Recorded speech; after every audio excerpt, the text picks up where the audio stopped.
Tengo 17 años y me llamo Alejandra, aunque todos me dicen Ale. Mi historia no es la típica de una adolescente cualquiera. Está marcada por una mezcla de dolor, traición, sobre todo, lucha por lo que me pertenece. Todo comenzó cuando tenía 7 años y mi madre, Carmen, falleció. Fue un golpe duro, claro, pero nunca imaginé que poco después de su muerte, ella ya había tejido un plan que marcaría mi vida para siempre. Mi padre, Manuel, se volvió a casar cuando yo tenía 9 años. Su nueva esposa, Raquel, llegó con su hija, Mariana, que es un año menor que yo. Raquel siempre ha intentado ser la madre perfecta y amiga de todos, pero a mí me resulta tan falsa como las rebajas del Corte Inglés. Mariana, por su parte, tiene esa actitud de todo me pertenece, como si el mundo girara a su alrededor, y conmigo no congenia para nada. Además, tengo un hermanastro, Sergio, que apenas tiene 5 años y hasta ahora es un niño dulce y sin dramas, pero ya veremos cómo evoluciona eso. El verdadero giro llegó el año pasado, cuando mis abuelos maternos, don Luis y doña Pilar, me llamaron para tener una conversación seria. Pensé que sería sobre mis estudios o consejos para la vida, pero no. Me soltaron la bomba. Cuando cumpliera los 18 años, heredaría entre 500.000 y 1.000.000 de euros. Sí, leíste bien. Resultó que mis abuelos, empresarios de éxito en su pueblo natal, Villanueva de la Serena, habían vendido su negocio y habían decidido poner todo ese dinero en un fondo fiduciario solo para mí, sin que mi padre tuviera ni idea de la cantidad que había. Mi madre había previsto todo antes de morir. No quería que ni mi padre ni Raquel, ni sus hijos, pusieran las manos en esa herencia. Ella quería que yo tuviera un futuro asegurado, y así fue. Los abuelos siguieron añadiendo dinero al fondo y cuidaron que todo quedara bien cerrado hasta que yo cumpliera la mayoría de edad. Cuando me enteré, no fue que me pusiera a hacer la fiesta más grande de Villanueva, pero la idea de tener ese dinero me revolvió el estómago. Pasar de una adolescente normal con sueños modestos a alguien que podría cambiar su vida con un giro así, era demasiado para asimilar. En un arranque de ingenuidad, le conté a mi padre sobre la herencia. Su reacción fue como si le hubieran dado un bofetón con guante blanco. La cara se le puso blanca, y su mandíbula quedó desencajada. No esperaba que yo tuviera semejante tesoro. Empezó a hacer preguntas: ¿cuánto? ¿De dónde? ¿Quién manejaba el dinero?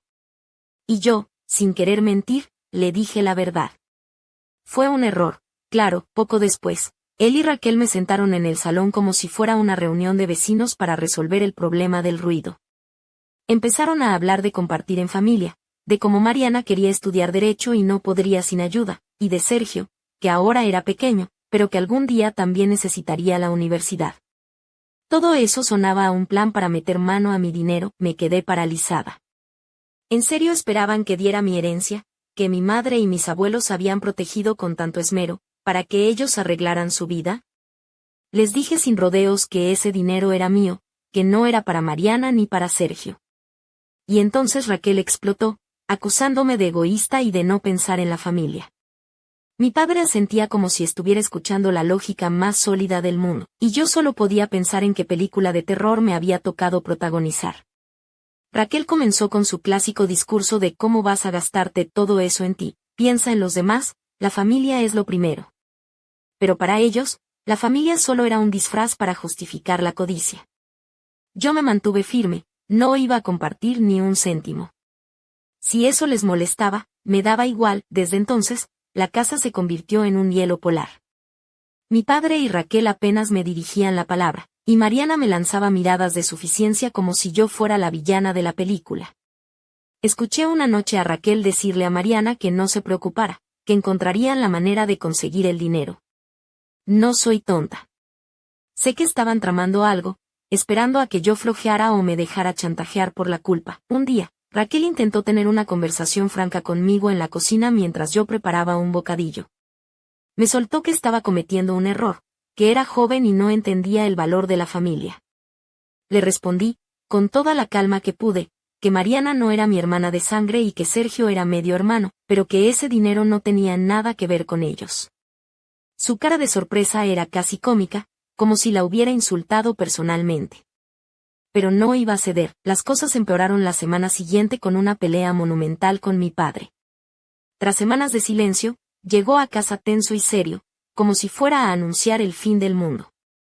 Me dijo que entendía que era joven y no sabía lo que hacía con el dinero, y que solo pedía que ayudara con la universidad de Mariana y el futuro de Sergio. Mi ira burbujeaba, pero mantuve la calma, más o menos. Le respondí que esa no era mi responsabilidad y que él y Raquel tenían que ingeniárselas para pagar los estudios de sus hijos. Él perdió los papeles, diciendo que había hecho todo por mí y que yo le pagaba con egoísmo. Le dije que ese dinero era de mi madre y mis abuelos, y que no le correspondía decidir sobre él. Entonces soltó algo que me dolió más que un portazo, que mi madre no habría querido que les diera la espalda a la familia. Pero yo sabía que eso era mentira. Mi madre había sido muy clara, y ese dinero era mi escudo contra las manipulaciones de otros. Después de esa pelea, el silencio en casa fue aún más pesado. Raquel ni me miraba, y Mariana parecía disfrutar cada momento en que podía lanzarme una mirada fulminante. La tensión era insoportable, como si viviera en una telenovela sin final feliz. Un día, Raquel trajo a un abogado para explorar opciones. Fue un intento descarado de intimidarme. El abogado, sin embargo, fue claro, el dinero estaba en un fideicomiso inquebrantable, y solo yo podía decidir qué hacer con él. Raquel se quedó con cara de póker, y desde ese momento dejó de fingir amabilidad conmigo. Me refugié en casa de mis abuelos, donde al menos encontraba paz y el apoyo incondicional que necesitaba. Mi abuelo bromeaba con poner una orden de alejamiento a mi padre y Raquel si seguían con sus tonterías. Sabía que una vez cumpliera 18 años, la batalla solo empezaría. A medida que se acercaba mi cumpleaños, mi padre intentó ser amistoso, proponiéndome ir a pescar, como si con eso pudiera lavar sus pecados. Yo no caí en la trampa y le dije que tenía muchos planes con los estudios. Mientras él intentaba suavizar la situación, Raquel seguía tramando en la sombra, con papeles y documentos que tenían mi nombre, pretendiendo que todo fuera normal. Llegó el momento en que me sentaron de nuevo para pedirme que considerara ayudar a Mariana con la universidad. Raquel, con su discurso de siempre, insistía en que tenía tanto dinero que podía compartir y aún así vivir bien. No podía más. Les dije que ese dinero era mío y solo mío, y que no iba a permitir que me manipularan. Entonces todo se desmoronó. Raquel gritó que era egoísta y que nadie merecía tener tanto dinero y no compartirlo. Mi padre la apoyó, diciendo que yo debía pensar en la familia y en los sacrificios que ellos habían hecho por mí. En ese momento, me levanté y les dije que sacrificios. ¿Cuáles sacrificios? Había vivido bajo su techo, había ido a la escuela, y no les había pedido nada. No iba a darles nada ahora solo porque ellos no podían resolver sus problemas. Unos días después, supe que mi padre había contactado con el abogado de mi madre para intentar encontrar una forma de desafiar el fideicomiso. Mi sangre se heló. No solo querían que yo cediera, sino que estaban buscando maneras legales de arrebatarme lo que por derecho era mío. Llamé a mi abuelo y le conté todo. Estaba furioso y me aseguró que todo estaba bien protegido y que ni mi padre ni Raquel podrían tocar un céntimo. Pese a todo, la casa se volvió un lugar insoportable. Mi padre y Raquel apenas me dirigían la palabra, y Mariana seguía con sus miradas de reproche. Pero no iba a ceder. No iba a entregarles mi futuro. Una semana antes de cumplir los 18 años, mi padre volvió a pedirme que ayudara a Mariana. Esta vez parecía cansado, como si él también estuviera agotado de la pelea. Le dije con toda la firmeza que pude que no, que ese dinero era para mí, y que ellos debían buscar sus propias soluciones. Él se quedó callado, luego asintió y se fue. Por primera vez en mucho tiempo, sentí que podía respirar, pero sabía que lo peor aún estaba por llegar. Mi cumpleaños se acercaba y, con él, la incertidumbre de lo que me esperaba. Sin embargo, estaba lista para lo que viniera. Esto era más que dinero, era mi vida, mi legado, y no iba a dejar que nadie me lo arrebatara, y aunque la tormenta parecía amainar, un oscuro presentimiento me decía que esta historia aún tenía capítulos por escribir, secretos por descubrir y decisiones que cambiarían todo para siempre. Contar esta historia me obliga a revivir cada instante, cada emoción y cada tormento que atravesé. Después de aquella conversación con mi padre, el ambiente en la casa se volvió insoportable, como si una nube negra se hubiera posado sobre cada rincón. Raquel, que antes fingía ser la madre ideal, ahora ni siquiera ocultaba su desprecio hacia mí. Me ignoraba con la frialdad de una estatua de mármol y lanzaba miradas cargadas de reproche cada vez que pasaba a su lado. Mariana, con su aire de princesa de pueblo, ni siquiera disimulaba que me consideraba la enemiga número 1. Cada vez que cruzábamos miradas, sentía como si me estuviera desafiando a ceder, a romper mi voluntad. Pero yo no iba a caer en esa trampa. No ahora, ni nunca. Mis abuelos, en cambio, eran mi refugio. En su casa, en aquel pequeño y acogedor chalet en las afueras de Cáceres, encontraba la calma que necesitaba para ordenar mis pensamientos y recobrar fuerzas. Mi abuelo, con su barba canosa y sus ojos llenos de sabiduría, me decía con una sonrisa pícara que si mi padre y Raquel seguían con esas tonterías, él les pondría una orden de alejamiento. Yo me reía, pero en el fondo agradecía tenerlos a mi lado. Eran los únicos que realmente creían en mí y en lo que mi madre había dejado para proteger mi futuro, el día a día en casa. Sin embargo, era un desfile de silencios incómodos y miradas cargadas de intención. A veces parecía que las paredes escuchaban cada pensamiento, cada plan que trazaba para mantenerme firme. Raquel no se molestaba en disimular sus esfuerzos por minar mi confianza. Un día, la encontré en el salón con un montón de papeles esparcidos sobre la mesa, y entre ellos, uno con mi nombre escrito en letras grandes y claras. No era solo burocracia corriente, era un intento velado de controlar mi vida y mi dinero. No dije nada en ese momento, pero por dentro juré no dejar que me manipularan. Mi padre, que hasta entonces había estado evitando confrontarme directamente, volvió a la carga con esa mezcla de cansancio y desesperación que a veces parece sinceridad. Me propuso, casi suplicando, que fuéramos a pescar juntos, como cuando yo era pequeña y él intentaba enseñarme a manejar la caña sin enredar el hilo en 3 minutos. Aquella propuesta me hizo reír por dentro. No era ingenua, sabía que era solo un intento más de acercarse para que bajara la guardia y cediera. Le dije que tenía mucho que hacer con los estudios, que no podía perder el tiempo en tonterías. No insistió, pero la decepción en su rostro era palpable. Unas semanas antes de cumplir los 18 años, la tensión alcanzó su punto álgido.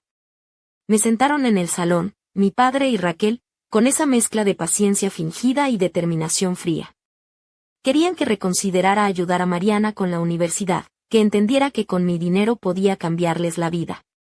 Yo, firme como una roca, les repetí que ese dinero era para mí, que mis abuelos y mi madre lo habían protegido para que nadie más pudiera tocarlo. Raquel no pudo contener la rabia y empezó a gritar, acusándome de egoísta y desagradecida, mientras mi padre asentía y me hablaba de sacrificios y deuda moral. Yo me levanté, con la voz temblorosa pero firme, y les dije que no les debía nada, que había vivido bajo su techo y había hecho mi parte sin pedir nada, y ahora no iba a regalarles mi futuro. La casa se convirtió en un campo de batalla. Mi padre intentó contactar al abogado de mi madre para buscar una forma legal de desafiar el fideicomiso, y cuando me enteré, sentí que la traición me desgarraba por dentro. Llamé a mi abuelo, quien me aseguró que todo estaba protegido y que nadie podría tocar ni un euro sin mi consentimiento. Eso me dio un poco de paz, pero la guerra estaba lejos de terminar. Las semanas siguientes fueron un infierno. Raquel me ignoraba, Mariana me lanzaba indirectas, y mi padre evitaba mirarme a los ojos. Sin embargo, no cedí. Mi cumpleaños se acercaba, y con él, la promesa de que tendría el control absoluto sobre esa fortuna que mi madre había dejado para mí. La noche antes de mi cumpleaños, la casa estaba extrañamente silenciosa. Nadie me dirigió la palabra, y eso me hizo sentir más sola que nunca. Sin embargo, yo me sentía fuerte, decidida a no dejar que me arrebataran lo que era mío.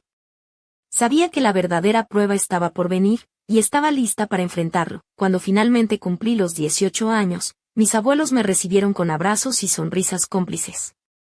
Mi abuelo tenía los documentos listos para firmar y transferirme el control del fideicomiso. Sentí una mezcla de alivio y responsabilidad que me hizo temblar las manos. No era solo dinero, era el legado de mi madre, la promesa de un futuro que ella quería asegurarse para mí, pero justo cuando pensaba que podía respirar tranquila, el teléfono sonó. Era mi padre. Al otro lado, sin ni siquiera un feliz cumpleaños, empezó a hablarme de nuevo sobre la familia y la importancia de compartir. Intentó convencerme de que ayudara a Mariana con la universidad, que no era solo mi decisión, que el dinero afectaba a todos. Yo, agotada de tanta manipulación, le corté con firmeza. No iba a ceder. No esta vez, colgué el teléfono con el corazón acelerado. Era mi día, y no iba a permitir que lo arruinaran. Mis abuelos me miraron con orgullo y me prometieron que estarían a mi lado pase lo que pase. Sentí que, al fin, tenía el control de mi vida y de mi destino, pero no todo estaba resuelto. Sabía que mi padre y Raquel no iban a rendirse tan fácilmente, y que la batalla por mi futuro apenas comenzaba. Había secretos enterrados, decisiones por tomar, y un misterio que se cernía sobre mí, como una sombra que amenazaba con romper la paz que tanto había costado conseguir, y mientras cerraba la puerta tras de mí aquella noche, una sensación inquietante me recorrió la espalda. Algo estaba a punto de suceder. Algo que cambiaría todo. Pero eso, es una historia para otro momento. Esa noche, mientras me acomodaba en la habitación de mis abuelos, rodeada por el aroma cálido del jazmín que mi abuela siempre tenía en un jarrón, sentí una mezcla extraña de alivio y ansiedad. El peso de lo que había vivido comenzaba a sentarse, y aunque ahora tenía el control oficial de la herencia, sabía que el camino por delante no sería sencillo. La batalla con mi padre y Raquel no había terminado, solo había cambiado de escenario. Los días posteriores a mi cumpleaños fueron una mezcla de normalidad aparente y tensión contenida. Mis abuelos me apoyaban sin reservas, y en casa de ellos podía ser simplemente Ale, sin máscaras ni defensas. Pero cada vez que miraba el móvil, esperaba una llamada, un mensaje, cualquier señal de que la tormenta volvía a acercarse, y no me equivoqué. Un jueves por la tarde, mientras repasaba apuntes para la universidad en el salón, el timbre sonó de forma insistente. Al abrir, me encontré con un mensajero que me entregó un sobre grueso, sin remitente. Mi corazón se aceleró. Dentro había documentos legales, cartas y fotografías. Todo relacionado con la herencia, pero con un giro inquietante. Había pruebas de que alguien había intentado manipular los documentos originales del fideicomiso, intentando incluir a Mariana y a Sergio como beneficiarios. Firmas falsificadas, cambios en las cláusulas, movimientos sospechosos en las cuentas. Era evidente que no solo querían mi dinero, sino que estaban dispuestos a jugar sucio para conseguirlo. Sentí que se me helaba la sangre. ¿Hasta dónde estarían dispuestos a llegar? ¿Qué más sabían? ¿Qué más ocultaban? Era como si me hubieran lanzado un guante a los pies, desafiándome a pelear. Decidí no mostrarle nada a mis abuelos todavía. Ellos ya se preocupaban demasiado, y yo necesitaba procesar todo para planear mi próximo movimiento. Sabía que tenía que protegerme, y que la única forma era ser más astuta, más fuerte, más implacable. Por la noche, mientras me duchaba, sentí la mirada invisible de alguien acechando mis pensamientos. Me di cuenta de que no solo era una cuestión de dinero, era una lucha por el poder, por el control, por la verdad oculta detrás de tantas mentiras. Y yo estaba en el centro de esa tormenta. Al día siguiente, decidí que era momento de actuar. Contacté a un abogado especializado en herencias y fraudes, alguien con experiencia en casos complicados y con un carácter que no se arrugaba ante las amenazas.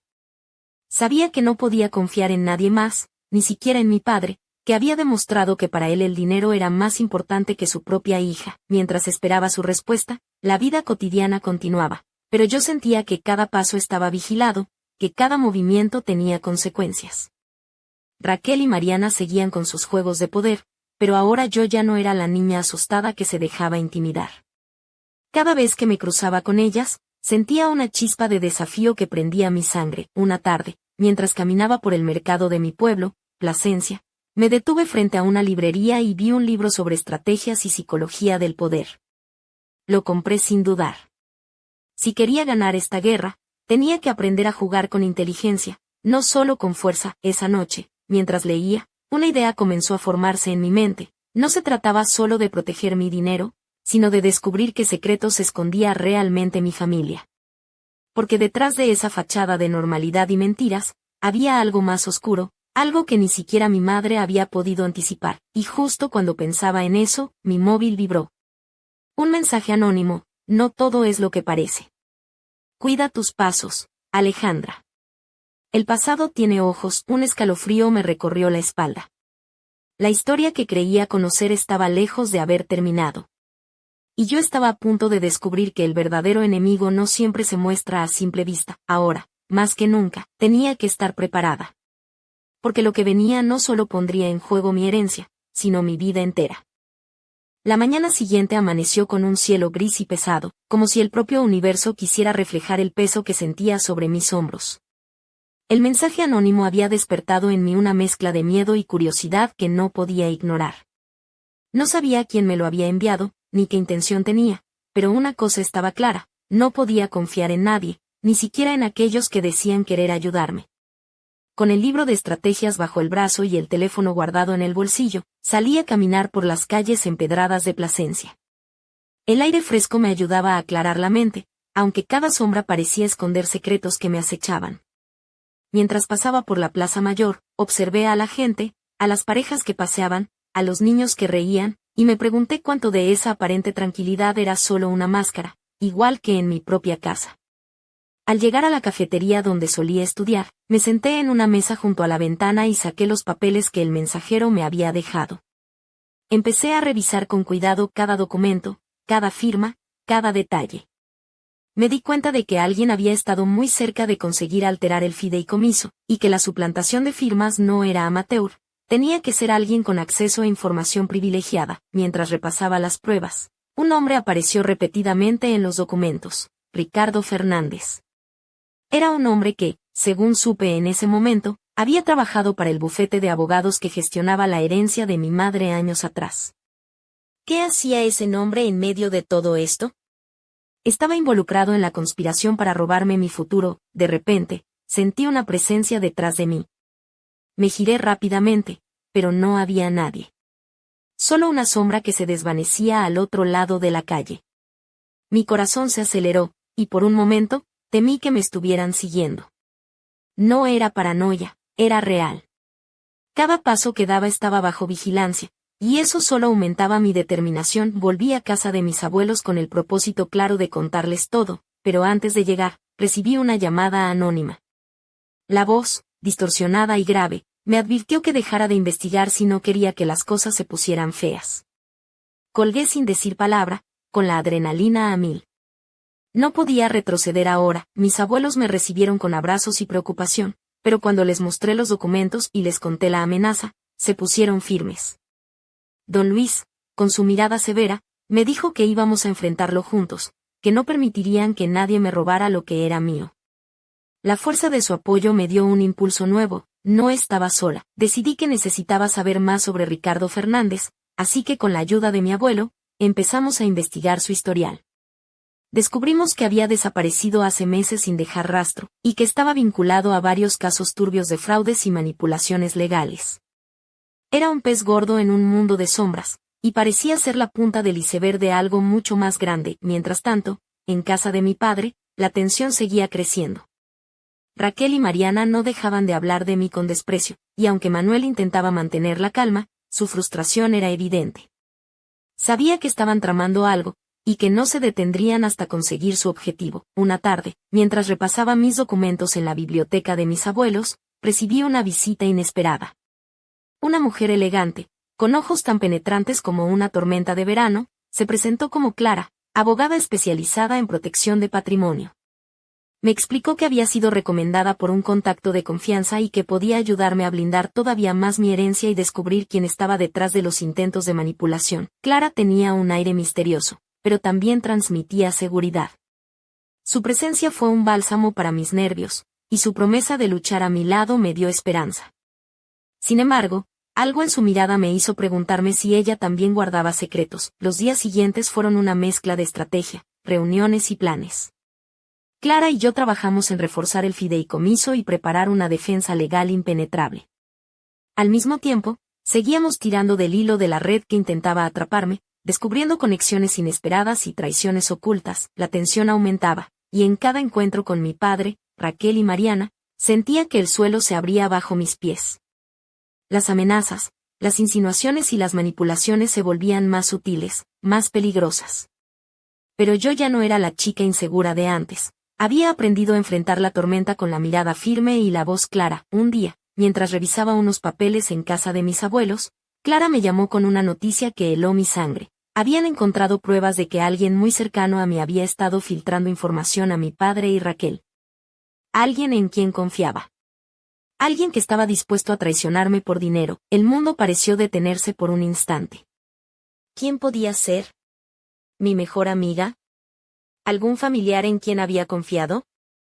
La duda se instaló en mi pecho como un cuchillo frío. Sabía que, para ganar esta batalla, tendría que desvelar esa traición y enfrentarme a ella, sin importar lo doloroso que fuera.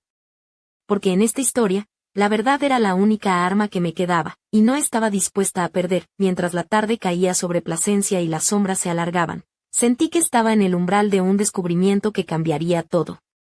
La lucha por mi herencia era solo la superficie. Debajo, se escondía un secreto oscuro, un misterio que amenazaba con destruirlo todo, y yo estaba decidida a llegar hasta el fondo, aunque eso significara perderlo todo. El aire frío de la tarde envolvía las calles de Plasencia, y mientras caminaba hacia casa de mis abuelos, sentía cada vez más el peso de la incertidumbre aplastándome el pecho. El nombre de aquel traidor oculto giraba en mi mente como un puñal invisible, haciendo que cada paso fuera más lento, más pesado. ¿Cómo había llegado alguien tan cerca de mí a traicionar mi confianza? La idea me revolvía las entrañas y me llenaba de desconfianza, pero también de una determinación feroz.